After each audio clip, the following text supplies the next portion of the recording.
on shortly. So we have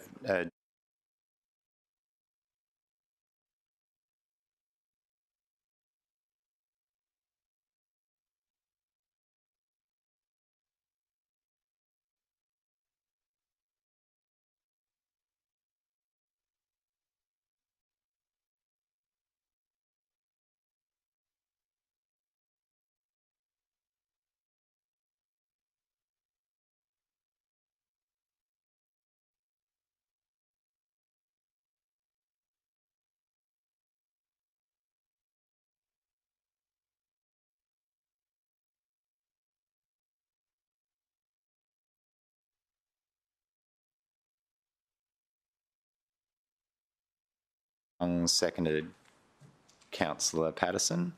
All in favour? So that's the start items. We're all here. Councillor Caldwell is with us and Councillor Tozer is with us as well.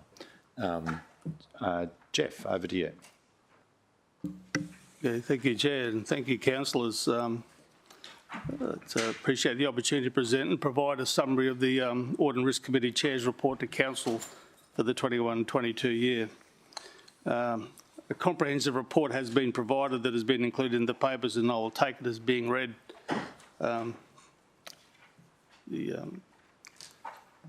So firstly, the committee has obligations under the Local Government Act and regulations. In addition, Council has also approved an Audit and Risk Committee charter that was adopted in March 2021, which was also what we're required to operate under. And I can confirm that all the legislative obligations of the committee have been complied with, and the committee met its responsibilities as articulated in the charter. And my report is structured actually to address those areas of responsibility in the charter. So firstly, in relation to the financial statements and the external audit, the Council and the control entities have all been issued with unmodified opinions by QAO.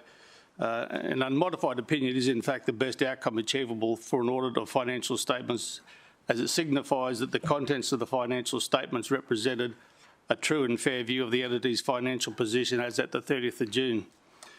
It was particularly pleasing to see HOTA complete their financial statements in a timely manner. Previous years, they had significant delays in completing their financial reporting obligations. Pleasingly, QAO have reported no new significant control deficiencies during their audit. However, there were 3 matters relating to prior years where management actions were still ongoing. These matters were in relation to IT general controls, and they were initially identified by internal audit. Infrastructure charges and some timely recognition of DTR contributed assets. Those last 2 matters are actually considered to be resolved by management, and I'll talk further to those later. However, look, before I continue, I guess the role of the committee is to ensure there's good governance in any organisation, and the City of Gold Coast is an exceptionally large organisation. It's diversified and it's obviously existed for a long period of time. And if we look at total assets under management, Council is $18.9 billion in assets. On that basis, it puts City in the same ballpark as companies like Mirvac, Amcor, Qantas, and even Queensland Rail and Horizon combined. And as a result of that, the committee expects that an organisation of that size would have robust systems and mature governance processes that any large company would have, especially over the way it manages its assets. So that's a bit of context why the committee focuses on some of these matters. So now going back to those significant deficiencies, in relation to infrastructure charges, that was an issue that was raised back in 2018, and it really was around processes for timely monitoring and invoicing of active infrastructure charges. Now, QAO have in fact confirmed during the year that has now been resolved, but it took a long time to get there. In relation to contributed assets, again in 2019, QAO raised a significant deficiency about timely recognition of those contributed assets for works done by DTMR. Again, it's now considered to be resolved, but it's still awaiting final resolution or verification by QAO. Regarding general IT controls, that is a long-standing issue. It was first raised back in 2019 by the internal audit team, as part of a planned audit of the IT, or general IT controls and the pathway system. Their overall assessment of the design, implementation and operating effectiveness of those controls was rated as unsatisfactory. Now, QAO subsequently relied upon that report, and we all agreed it was a significant deficiency. And whilst management have addressed some of those deficiencies, there is still ongoing work with the vendor to address those deficiencies in the pathway system. Therefore, QAO has still rated this as a matter of significant deficiency. Like, management initially committed to resolve all the issues in that report back by June 2020. However, here we are today where the new date is actually 31 December 2022. Likewise, in September 2021, Internal Audit again did another SAP security, ERP security and compliance audit and found various control gaps and deficiencies again. As a result of those audits, the QA actually placed no reliance on IT general controls, as stated in their closing report and management letter. Therefore, further substantive testing was performed by the external auditors. Fortunately, no additional cost was imposed on council. So I think it's an area that, again, will be an area of focus going forward. In relation to other financial matters in the Charter, the committee monitored the revaluation plans and processes, as well as the governance arrangements over the controlled entities. Management and the committee and internal audit continue to work closely with QAO to ensure a strong, effective relationship.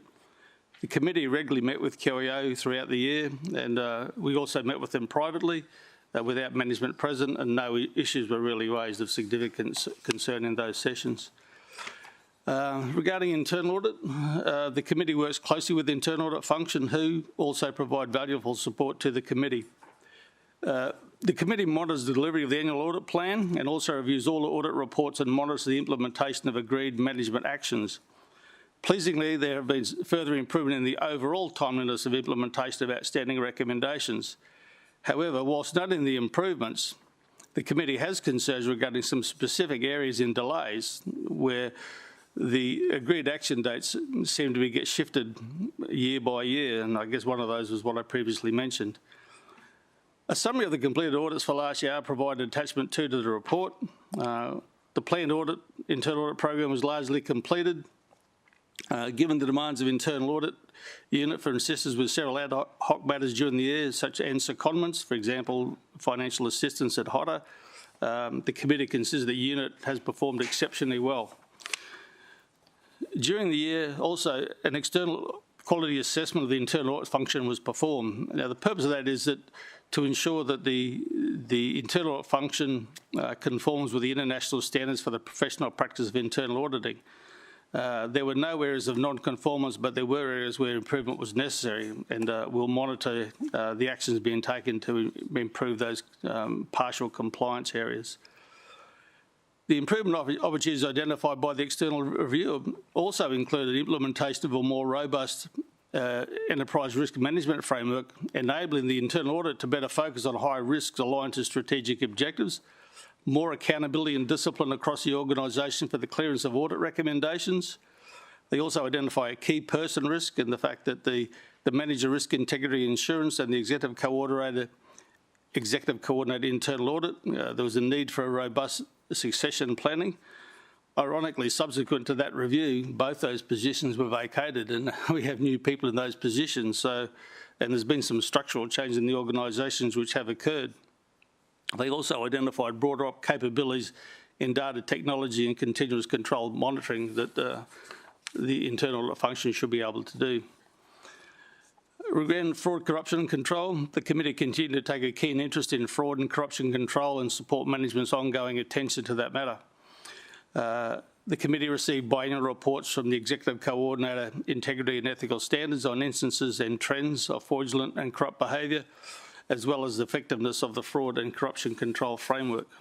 Now, regarding risk management, the committee continues to play an active role in ensuring appropriate focus is placed on identifying, assessing, prioritising, monitoring and mitigating risks. The committee receives an annual risk management, business continuity management, security management and work health and safety management update from respective managers. However, the committee notes that there's been minimal reduction in documented risk levels in recent years.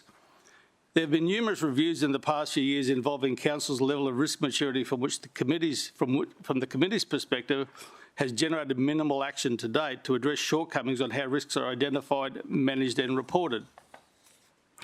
Most recently, in March 2022, an external consultant has provided recommendations which were accepted by management to simplify the city's approach to enterprise risk management and to drive higher levels of accountability and capability for managing risk into the directorates, such that sound risk-based decision-making becomes the norm. Now, the committee does acknowledge that management are restructuring the enterprise risk function and the framework and believe further investment is still required to enhance council's risk management maturity. Just on that issue, as I said, if you look at this as a big company, as an ASX-listed company, the ASX Corporate Governance Council actually requires listed companies to provide an update each year in relation to their enterprise risk framework. And to quote, it says, the board or the committee should review the entity's risk management framework at least annually to satisfy itself that it continues to be sound and the entity is operating with due regard to risk appetite set by the board. And I guess the risk appetite is another area where it's not clear what the risk appetite for council currently is. But as I said, I do acknowledge that there's a lot of work being done. We've got Luke and Zara, and I know that structure and there's recruitment going on. So again, it'll be an area of close attention by the committee because it's a prime area of importance. Moving on to legislative and policy compliance, the committee continues to monitor the framework to identify regulatory compliance obligations, assigning responsibility for management and reporting on those obligations, as well as aligning obligations to the business processes. A key element of this is the role of the corporate compliance program. The committee also receives regular updates from the city solicitor relating to contingent liabilities, legal matters and legislative or regulatory changes. Okay, moving forward. So moving on, the areas of focus in the coming years is going to be obviously resolution of those significant deficiencies and specifically around the cyber resilience and SAP security matters. The asset revaluation and planning processes again will be a focus. The application of the risk management framework, enhancing the maturity of risk management within the organisation. The effectiveness, independence and objectivity of the internal audit function, given there have been some structural changes that we had very experienced internal audit professionals, no disrespect to the people in those positions, not intended, but it's a challenge that we have new people in those roles, so it'll be a learning opportunity for them, and what we'll monitor to ensure that the internal audit function is, as it's a critical function from the committee's perspective, that it does have its independence and is still objective, and we can rely upon the information that's been reported. We'll monitor the delivery of the internal audit plan, we'll follow up on audit recommendations and also on legislative compliance. As Chair of the Audit Committee, I would like to thank the members who served on the committee during the year, both the councillors and the independent members. The elected representatives on the committee, we really appreciate the understanding and of council's objectives and perspectives that we don't get as the independent members. And I extend an open invitation to all members on the committee to sit in on the Audit and Risk Committee meetings as observers. And finally, this will be my last report as my tenure with the committee concludes in December. I would like to thank council and management for the opportunity to be a member of the Audit and Risk Committee for the past 6.5 years and 2.5 years as chair. It has been an absolute privilege and an honour to be a member of the committee, and I've enjoyed enormously my involvement with the City of Gold Coast. It is an impressive organisation.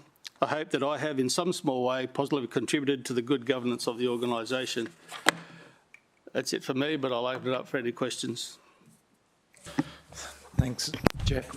Are there any questions to Jeff? Councillor Patterson. Thank you. Through you. Could you know that how you identified that it's really not clear what the risk appetite of the organisation is? Could you just expand on that a bit more? I think when you've got to look at it when it comes to risk appetite, you say, well, what investment loss are you prepared to lose in some cases because there's opportunities out there? That's an example. Around what's your risk tolerance when it comes to safety is probably a good example.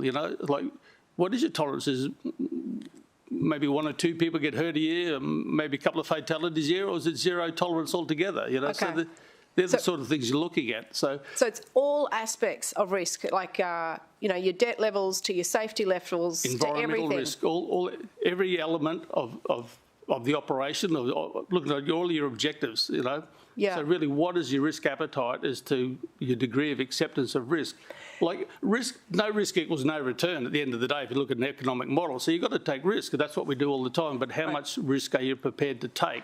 Yep. Either in investing or in managing your safety or in environmental issues or those sort of things. So, but it's not clear what they are. And that is then a problem. We spoke to Zara and Luke, is what is your risk, your likelihood and consequence table?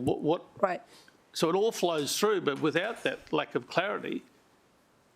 And for an organisation that has that clear, what does that look like? Because I can imagine, you're going to have different levels of risks in different areas. So what would we be looking at? For each one of those risk elements, there will be an appetite statement that says this is what we're prepared to accept. Okay. On a listed company, they're probably a bit more risk takers as opposed to a council, so to speak. Fair enough. Well, no doubt about that, because they're there to make a profit. But at the end of the day, what degree will they put at risk to achieve an outcome, if you know what I mean? So it's understanding, and it's got to be tuned to the council, if you know what I mean. And this can be done through a workshop. Often it's done. Sometimes I've seen you'll get asked a whole series of questions. Will eventually it'll give you an indication of where you sit on those sort of risk areas, if you know what I mean. But without that, it all flows through. That's again. But if you look at any public statement in the annual report, usually all those companies will have a statement around their risk management processes within their annual report. So Okay, so if my understanding is correct, you're saying we don't have a clear risk appetite, and also you're not seeing that we have a framework at the moment to create that? You don't see that as yet? the framework hangs off it. Yeah. So what really? The first thing is, you probably do have an appetite, just that it's not documented. The managers actually day out you're managing risk without probably knowing it. What in a modern organisation you should have is a framework that sits around that encapsulate. Are we operating within that appetite, so to speak? At the moment, I said that's what needs to be captured. We've had this conversation with Luke. I'm sure we are managing risk, but what's not happening? You're not presenting it well to the external or independent people. So, you're not. I don't know whether you are or not, because you're not putting into a framework or a structure that gives that confidence. So, Councillor Patterson, I might just cross over to Luke, who might announce his position, and then he can answer his question from me.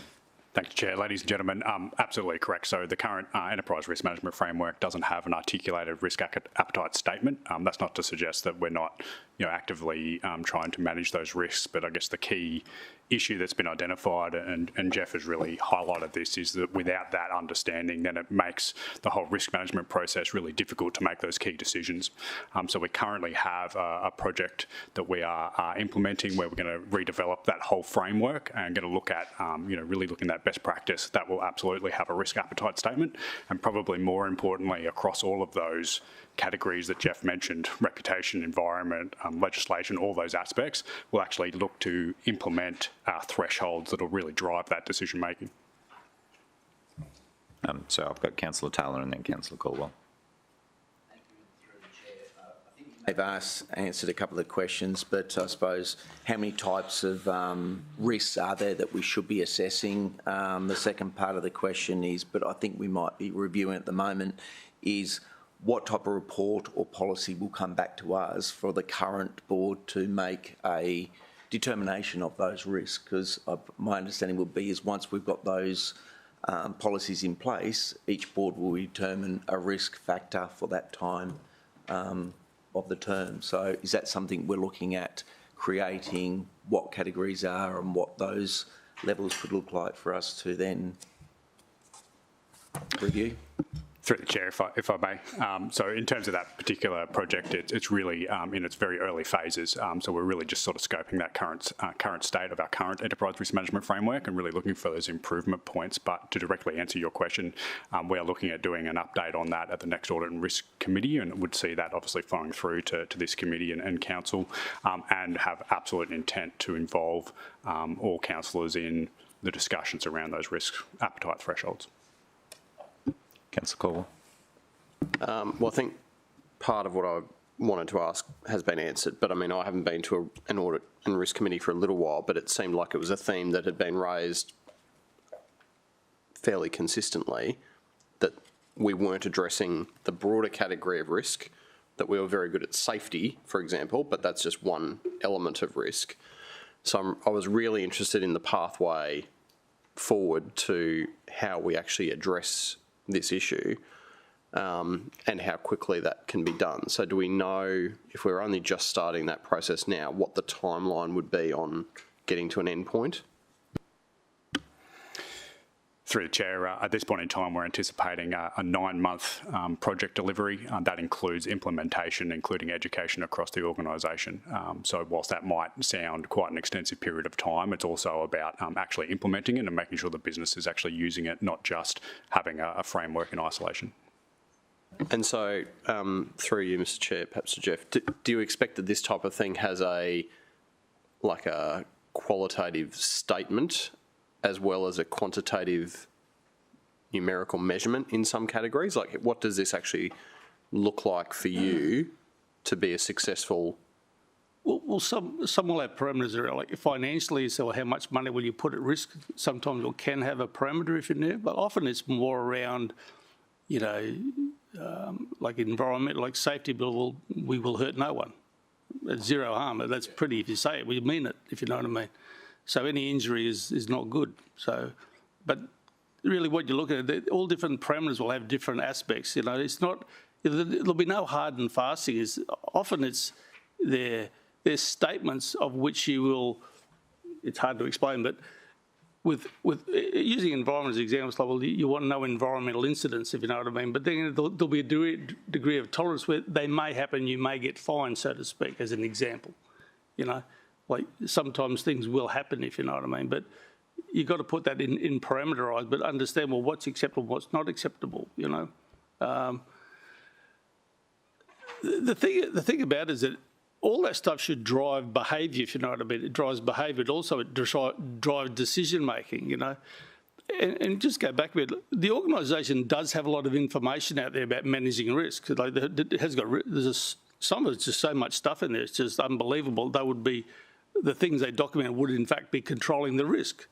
That's what it probably needs to be streamlined in some cases, you know, personal observation, and maybe sometimes you get a feeling that what's in there is justifying people's existence, if you know what I mean, or could be used as a source of trying to get more funds to do something, so to speak.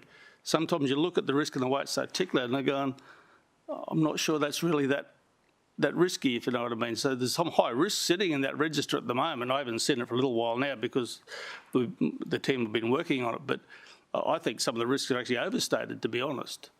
You know, but at the end of the day, I don't know until you document and get clarity around, you know, what is the risk, what are the controls that are in place to manage that risk, are they the right controls, and then who's assessing to make sure those controls are in fact working and therefore get comfort the risk is being managed. It's really as simple as that. At the moment, there's a shopping list on some of these things, and other ones have got hardly anything in there. Go, well, you've got a high risk, but you're doing nothing about it. So it's the way, at the moment, the way it can be interpreted. I don't think it looks good on the organisation if some untoward event did occur. Councillor Pauline Young. And thank you, Chair. Look, I'd just like to take the opportunity to add something to the recommendation there on number 2. Just thanks for Jeff's service to the city, like 6 years on the committee and 2.5 years as chair. I've attended I think just about every meeting, and I have learnt so much along the way, but also really appreciated the input. For those of you who don't know, Jeff's got an extensive experience with audit and risk both in the private and public sector, especially for local government. So I think for us as an organisation, we've really benefited from having Jeff as chair for the last 2.5 years, but on the committee prior to that. So just a vote of thanks on behalf of, well, those councillors who have attended, but for everybody in the room as well, because the city can only be in the place that it's in if we've got good governance across the board. So Thank you, Councillor. As I said, it's been a privilege and an honour. Thank you. Thanks, Jeff.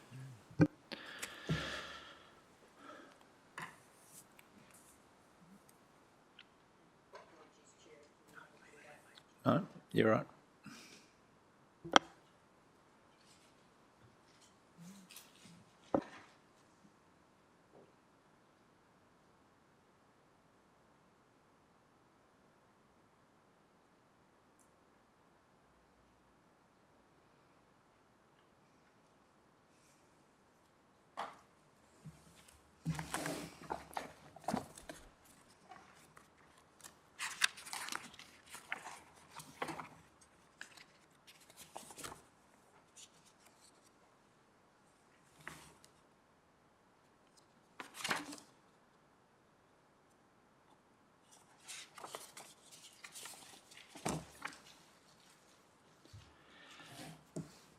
Councillor Young, you happy with those words?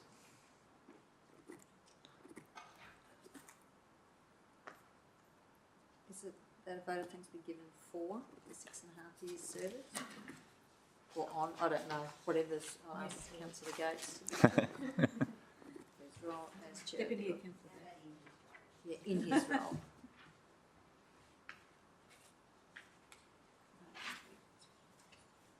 Thanks. I'm happy to second that. Thanks, Jeff. Really appreciate your work. Councillors, all in favour? Carried. Thank you, Jeff.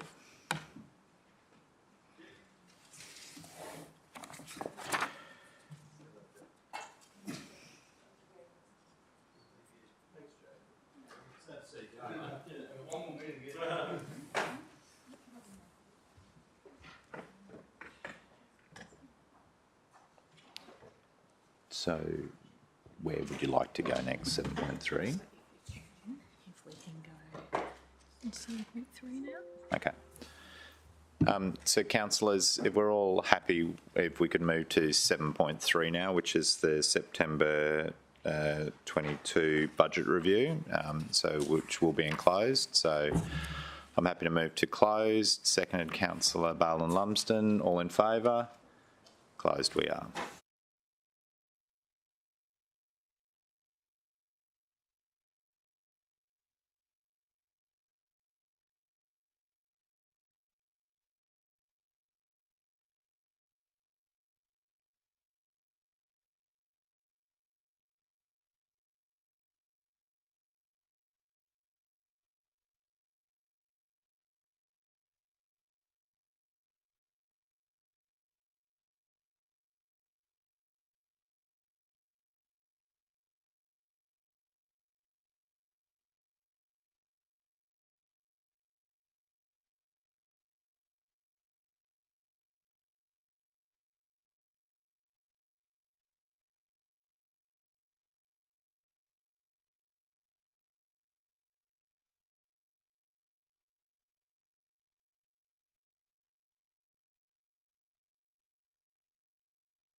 and open we are.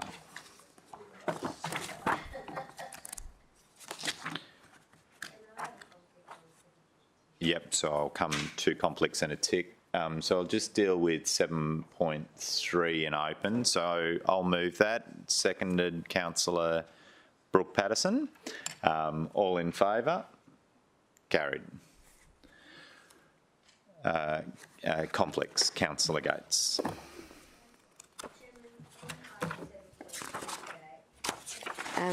I have a declarable conflict of interest because Council appointed Colliers as the rental assessor for the proposed lease of 371 Marine Parade. I haven't prepared a form because I overlooked doing that over the weekend, but I received a donation of $1,250 on the 6th of the 9th, 16. So, Luke, we're just... Do we doing have an conflict. old form we can read? Oh, are to you looking to see if there's a one for Colliers? Yep. Thank you. I'm sorry, everyone. So, Councillor Gates, did you want to... Let's deal with it when we get to 7.2, is that okay? Sure. And then Well, we... I can pass over the details Yeah, now. thank you. Councillors, are there any other conflicts of interest declarations that we would need to deal with? So we'll deal with Councillor Gates as one when we get to the item, and then that'll give Councillor Gates an opportunity to get the details.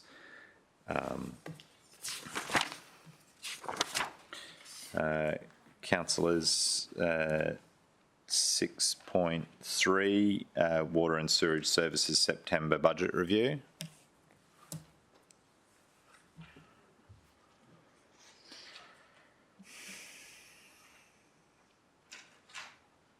Councillor Pauline Young. And I guess it's probably not so much a question as such, or actually it is a question. So identified on page 73 and on the top of page 74, we're talking about water and sewerage services is forecasting $711 million of growth-related infrastructure over the next 10 years. And then on page 74, more than $1.4 billion is expected to fund water and sewerage, blah, blah, blah, with how much we've got. I guess my question is, based on the conversation that we've just had in closed, have those figures been considered in those conversations there? Through you, Mr Chair, Councillor Young, yes, absolutely. So Jackie and her team are absolutely taking that into account with all the work we're doing. And for the councillors who haven't had your presentation yet for budget, we do go through that and then what the work's been done. Yep. So it is. Okay, thank you. Councillors, are there any other questions in regards to the item? Well, you may as well stay there because I reckon there's another one coming. So would anybody like to move it? Moved Councillor Pauline Young, seconded Councillor Mark Hamill. All in favour? Carried. Waste Services, who would?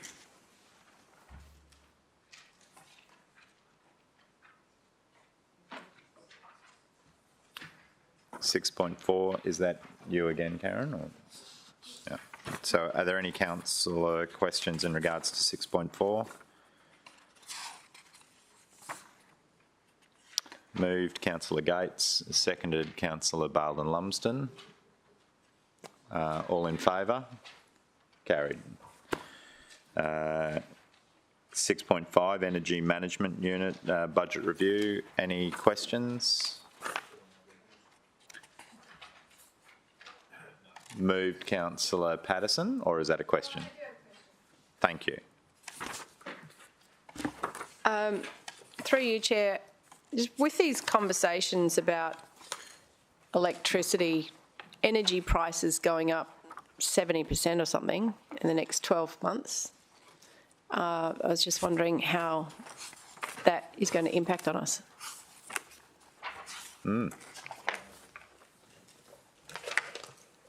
On behalf of all of the officers, good question. Karen?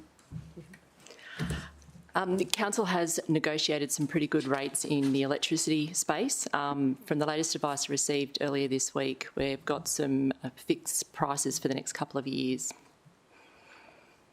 Thank you.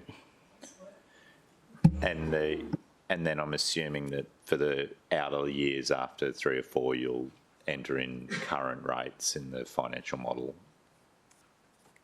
Okay. Councillor Patterson, I reckon you've moved that one. Moved Councillor Patterson, seconded Councillor Hamill. All in favour? Carried.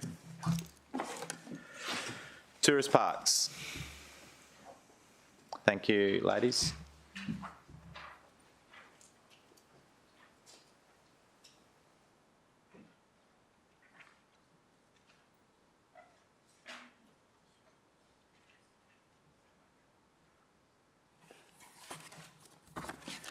Councillors, are there any questions in regards to the tourist park?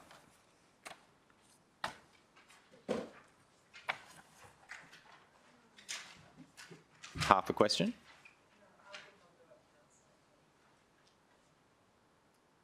Okay. Councillors, are there any questions in regards to the tourist park budget review?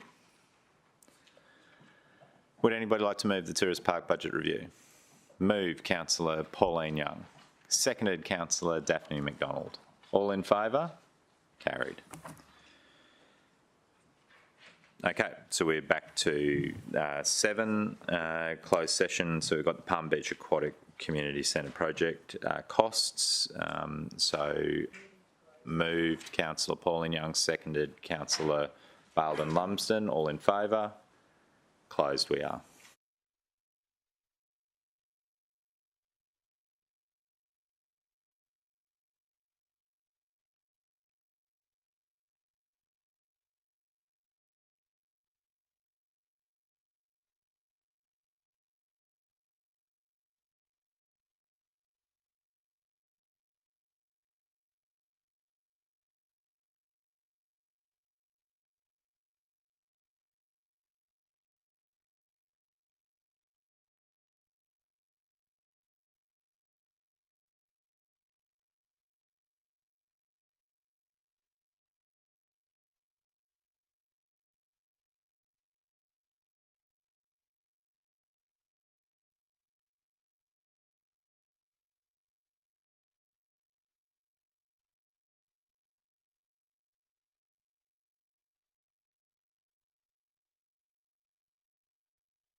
open.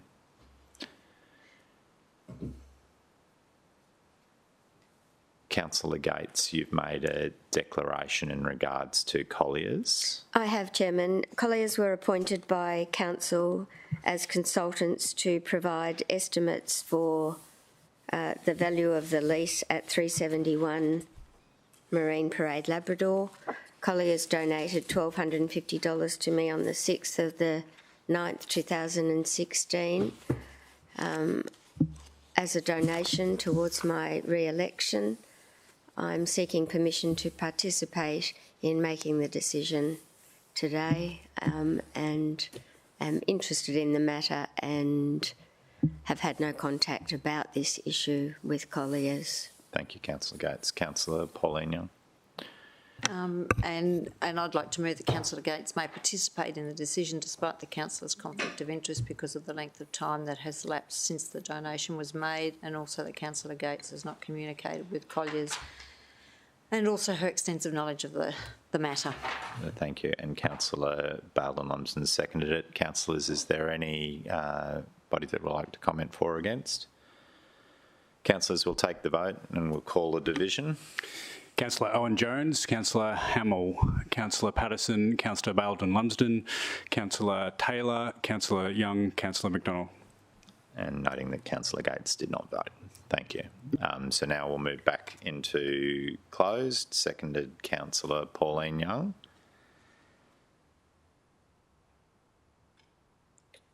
All in favour?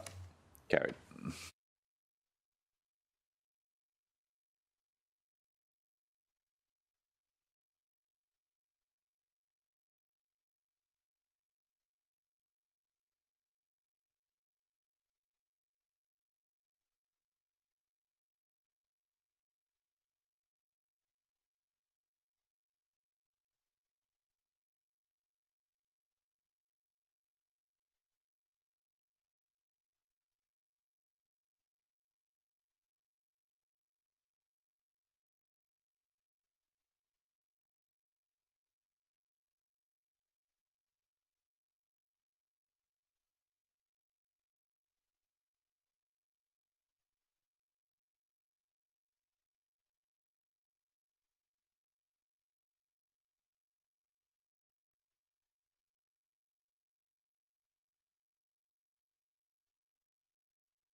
Thank you. So we'll deal with 7.1 first. Councillor McDonald, and seconded by Councillor Pauline Young. Councillor McDonald, would you like to speak to it? Would anybody like to speak to it?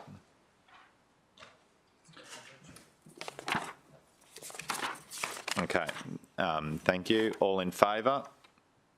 Carried unanimously. 7.2, Councillor Bale and Lumsden would like to move it. Would anybody like to second it? Councillor Donna Gates, thank you. Councillor Bale and Lumsden, would you like to speak to it? Get in there. I'm happy to support it, Chair. I wouldn't want to be the person to see Charis leave there. They're very popular for the area. Everyone loves their fish and chips. So, yeah. But you will want to be the person that says that it's been carefully assessed by an independent. Right.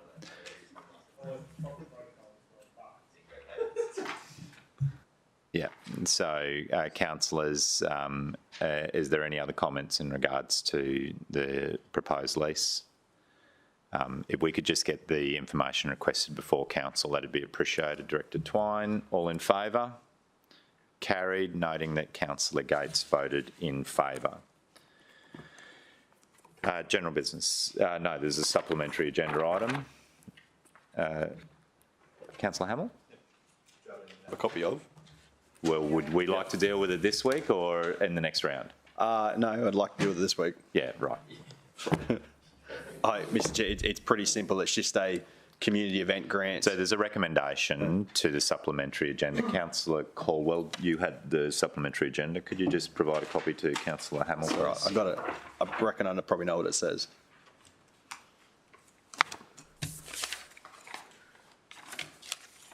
Yep, says exactly what I thought it would. So just a request that it be dealt with in this round, because if it is left to the one after, that means it only gets approved a couple of days before the actual event, which would make life very difficult. What's the date? Of the event, the 11th of December. Okay, councillors, is anybody opposed, or anybody like to second Councillor Hamill, Councillor Pauline Young? Would anybody like to speak against Christmas? Yeah, it is this year. Okay, Councillor Hamill, would you like to close? So closed, Mr Chair. Thank you. All in favour? Thank you. Councillors, I have a general business item that I'd like to raise, and that is that the expression of interest process to determine council's nominee on the Destination Gold Coast Board be presented to the full council meeting of, I think it's the 30th of November or whatever it is.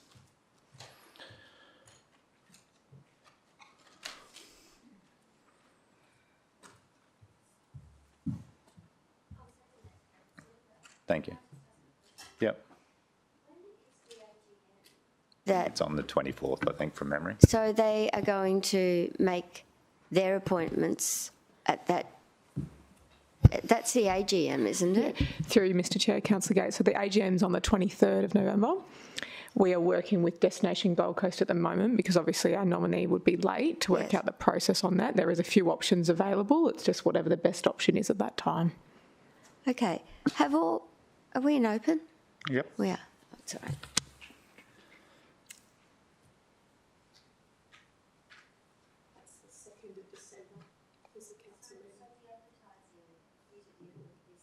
Frame, like when did expressions of interest close off? Do we know? Through you, Mr Chair, sorry, Councillor Gates, Office of the CEO are doing that.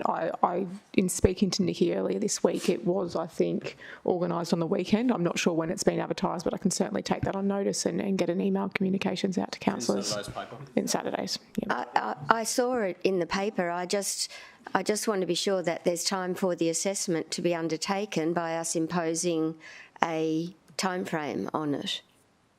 Through you, Mr Chair, I understand there is, Councillor Gates, those times. Thank you. So my only question, Mr Chairman, is that's in direct contradiction to a resolution from last week. So the only way I can, the only way that it can arrive at full council is a decision of full council to change the resolution of last week. And so is the thrust of this to provide more time or to avoid the committee process? Because I think part of what was intended was that it act deliberately, that it go to governance. Yeah, so, and that may have been the intent, but the Destination Gold Coast usually report not to this committee, but to Councillor Lacastra's committee. The Observer isn't on this committee, and I had spoken to the Mayor about it going directly to full council, and I think he spoke to the CEO, who suggested that it had to go to the committee based on the report, and the way forward would be to do a general business item. Is the CEO still here? No. Well, look, I do need to ask a question. Yep. I had a request from our observer on the board for me to attend to the next board meeting on his behalf, and I've never heard of that before, where an appointee, a council appointment as an observer, could choose someone else to go in their stead. So I didn't respond as yet because I didn't know what the correct procedure would be with regard to that. And I think he may have been confused. I went, the Destination Gold Coast met at the Gold Coast Motor Museum last month, and I went along for morning tea, but it was after the meeting. But I do think that the next meeting of Destination Gold Coast is an AGM, and I think I know I've been invited to that by Destination Gold Coast, but again, I don't know what the procedure is. I've not ever had an invitation like that before, so I need clarity around that before an invitation from the Observer or an invitation to the AGM? Both. So I think we've all been invited to the AGM, so which I think we generally get invited annually. So I need to know whether it's appropriate to attend on behalf of the Observer. Through you, Mr Chair, Councillor Gates, I can take that on notice and get confirmation. When we do nominate the observers on the boards, we nominate a specific It's a council councillor. decision. So, and it's a council decision. I can't recall any proxies being nominated at that time. However, we will have a look. We'll look through the constitution of Destination Gold Coast and get some advice back to you. Thank you, appreciate it.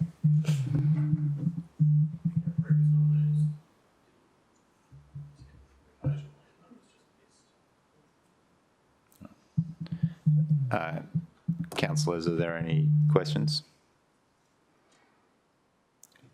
Right, so I'll take the vote. All in favour? Carried. Councillors, are there any other general business items? Councillor Tozer? I don't have a general business item yet, I don't think so, but I have a question to ask the Director through you, and perhaps just to air with my colleagues. This past fortnight, I've had a matter coming up relating to the local law about advertising devices, and it relates to a billboard.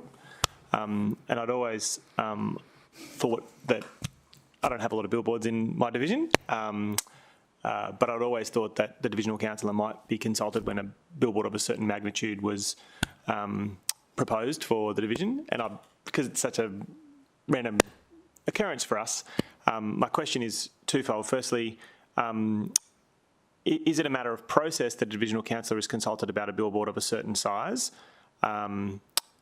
or would there be a requirement to change the local law in order for the divisional councillor to be consulted when a billboard of a certain size? So that's kind of, you can take it on notice if you like, or I just wouldn't mind sounding out with my colleagues and you.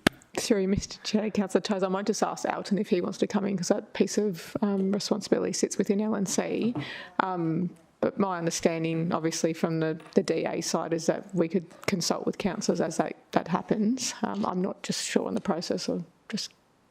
Councillor Twine, would you like to talk to us about billboards? Yeah, I mean, the local laws Director known as Twine. Local Law Thank you. number 16.8, Advertising Devices 2016.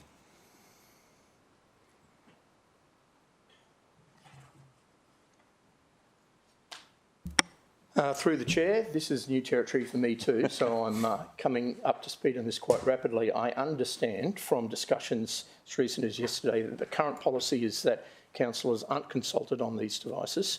I'm not sure if that relates to a size.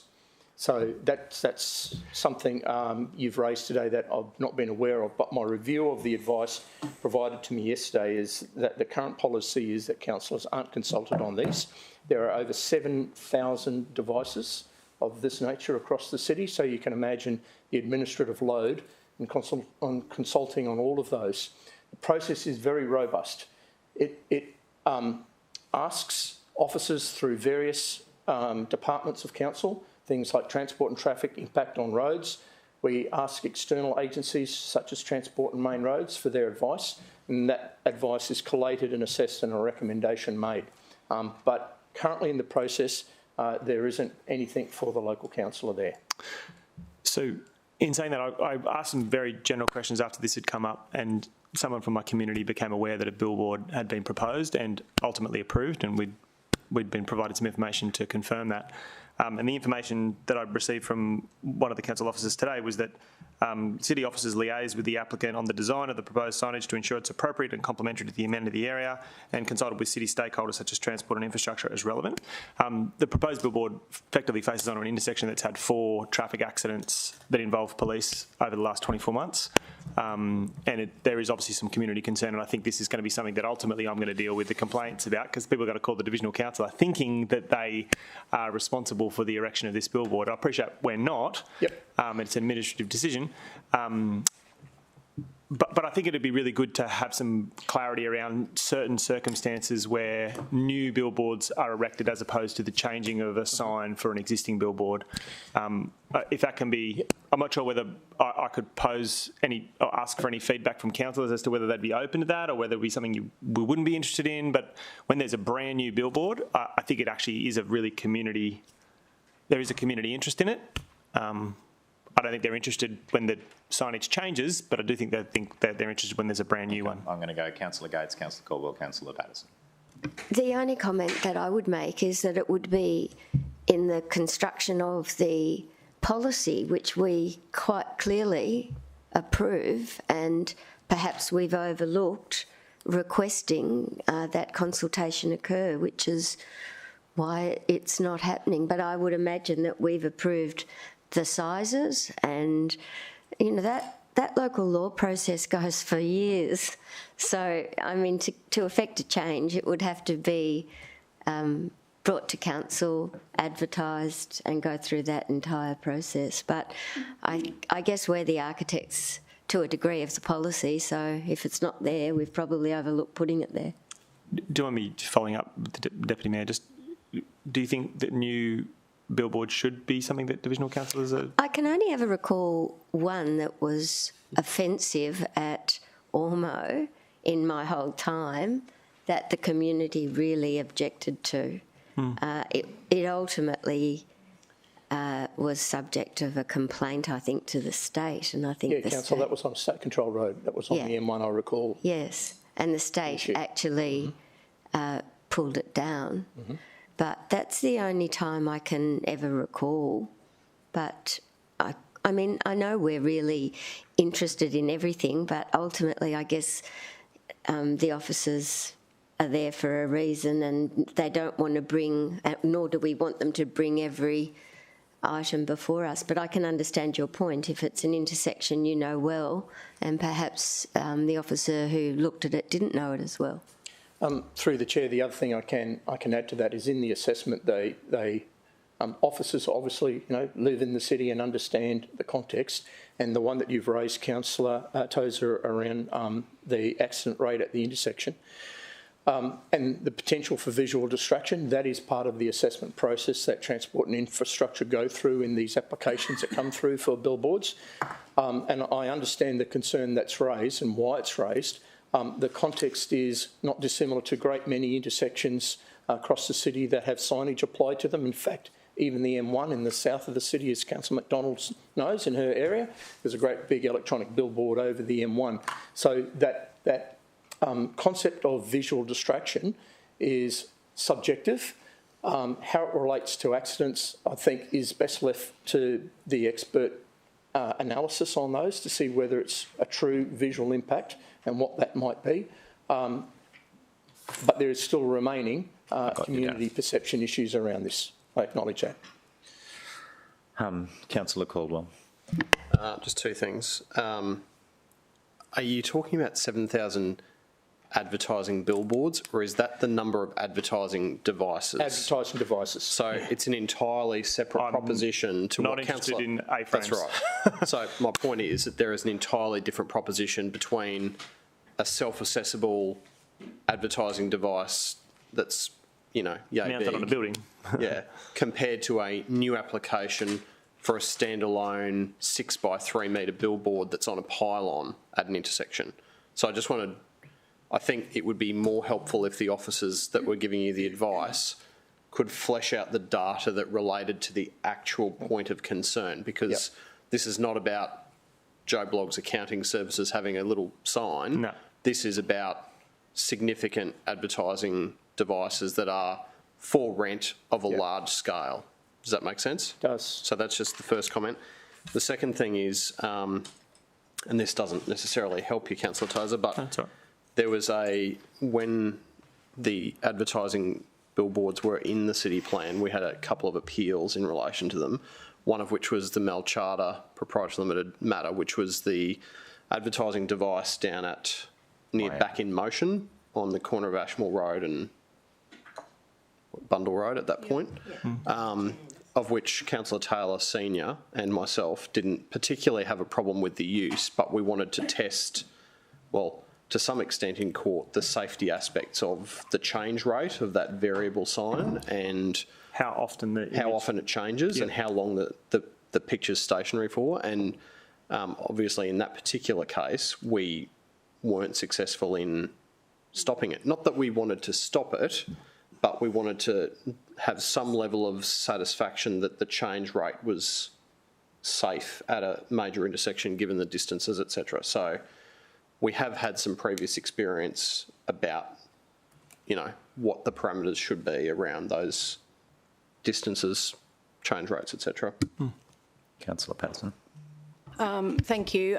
Through you to Councillor Tozer, so for someone who's got a lot of billboards in my division, I wouldn't want to have that consultation, and I like the fact that there's someone who's got more skills in safety and elements of that than me doing that. However, there's another element to this, which is, and I don't know whether there's any legal capacity to this, and I don't know whether this is the concern or if there is a concern, but just the character of certain areas. Yes. So Div 6 is a billboard area. Yeah. Your area is not necessarily that. If that is a concern, then I think that's possibly something that could be looked at differently from council in terms of what do we want where in our city. And I'm open to that. But in terms of consulting me on every billboard that goes up in Div 6, I'd say no, thank you. And can I just add to that, Councillor, that in this particular location, Councillor Tozer, this billboard isn't in the Mudgeeraba Village character area. It's just on the boundary just outside. So you're right, but it's on the main thoroughfare out of that Mudgeeraba Village character area. Okay. So, Councillor Taylor. Thank you. And look, my general thoughts is this isn't just a billboard we're talking about, and I still think, particularly if it's in an area that's not prevalent around the place, that at least consulting with a local councillor is very important for them to at least be aware of the actual application. 2, can provide information that officers may or may not have considered. And third point of that is, even if you have a concern that may have been addressed, at least you've got that to talk to the residents about moving forward. So I appreciate we don't want to be dealing with all types of approvals, and the officers there are and doing a great job, but it just helps us give feedback to any type of application that may be different or larger than most other applications in that particular area. So thank you. So Councillor Tozer, is it a combination of both local law and a policy? So that was really the substance of my question. I asked some questions, as I do with managers or executive coordinators, when I become aware that the right person's the right person, and they've written back to me saying that effectively officers have made what I think is a subjective decision about it being complementary to the amenity of the area. They've made some subjective decisions about the location and orientation of signage was considered in the context of road, pedestrian and community safety and impact to surrounding residences. And I think they're really subjective comments that that officer may have made those statements and may have made those assessments, but they're not going to get the complaints. I am, and I need to be able to justify those elements. And what has been provided to me is absolutely inefficient or insufficient for me to be able to do that properly. Right. Okay. So I would love it to be a policy decision that divisional councillors are consulted with, brand new applications for billboards in excess of 5 metres or whatever a standard billboard size is. I think that would be a good policy position. I don't particularly want to go through the process of changing the local law, but at least I want to be informed. Okay. So when the billboard goes up, I can actually respond to my residents properly. So Councillor Tozer, the city currently has a program, the 1CP program, where all policies are currently on the table with the view of reducing the volume of policies, not increasing them. Well. But I will raise it with Mr. Callender and see whether or not he has any views in regards to policy. And likewise, I think that Director Twine, if you could come back with some ideas in regards to the number of billboards of this size in the city, and whether or not there is maybe a practical number or practical size where it wouldn't be too disruptive to have councillors opt in or opt out of being notified. So I'm interested in the total number. Let's start with that as a body of work or as a memo. And the number of new applications for that size in a given year. Yeah. So my personal view is I haven't had, and we discussed this the other day, I haven't had a sign that has created any type of issue in that regard. So the closest I came was a digital sign on the mouth of the Discovery Drive adjacent to the state-controlled road where they got state-controlled approvals to illuminate it. So I just think that we just need to be cautious as to whether or not we want to create too many layers but still provide the answers that you're after. Yeah. So the public dialogue's been helpful today. Thank you to councillors who participated. Rightio. Councillor Pauline, Councillor Brooke Patterson. You said that you wanted to chat about something before we went on to signage. Yeah, what are you contemplating? That a report be brought to this committee to present the results and outcomes of recipients of the Community Grants Program prior to a following round. The intent of this GBI is to address concerns where we have provided money to groups who have not used it as we would have expected, for the results that we would expect, yet even though we know that and even though we've shared that information with our committee who do the vetting, they deem them meeting the criteria and they get through again and get acceptance again. So I think I don't want to make a bigger than Ben-Hur thing for either our recipients or for our officers, but I do have a concern. Do you have an example? Yeah, I do. But I'm also, it's difficult because we're in open and I don't want to speak badly of an organisation. You know, it's tricky. It's tricky that we don't actually get to influence this stuff. So, Councillor Patterson, have they not acquitted a prior round, and then they've made an application for a current round? No, what they did is they used the money for what they said that they would use it for, except for the fact that it was used to support people in the community, but they had 0 people attend. And they are applying for the same thing again with quite possibly 0 people to attend again, but they receive the money to put these events on that is effectively an event, but no one actually goes to. Yep, so. The organisation, I believe, has governance issues. I've raised this and I've been told that they fit and meet our criteria, so we cannot not approve them through the committee round, and then when it gets to us in a public setting and we can't really make any communication on it. So the only way, I think, to address those things is that we go proof in the pudding. Okay, where did that money go? Make proof of how many people attended or whatever. So I'm going to go to Councillor McDonald first. Mr Chair, I'd just like to go into close because I have something to raise too, which I think would be of interest to councillors. In regards to community grants recipients, and do we have a reason that we can use to go to closed? Luke?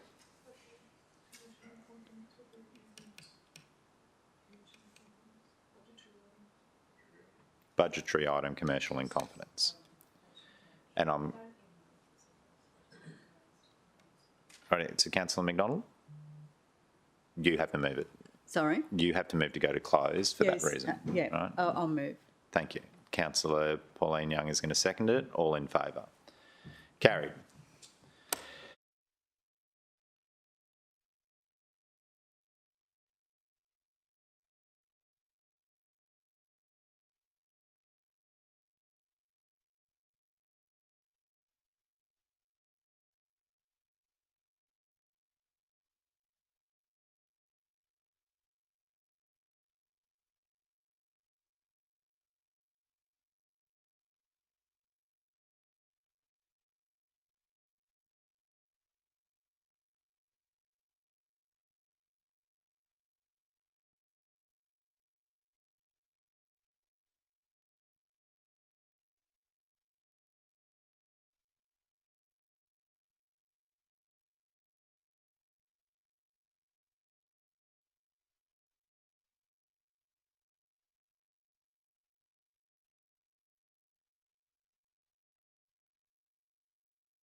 So you might want to move it out loud.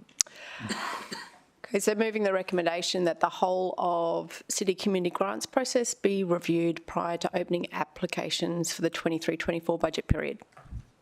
Good idea. Councillor Gates, would you like to second it? All in favour? Carried unanimously. Councillors, there is no other general business. The meeting closed at 11:42.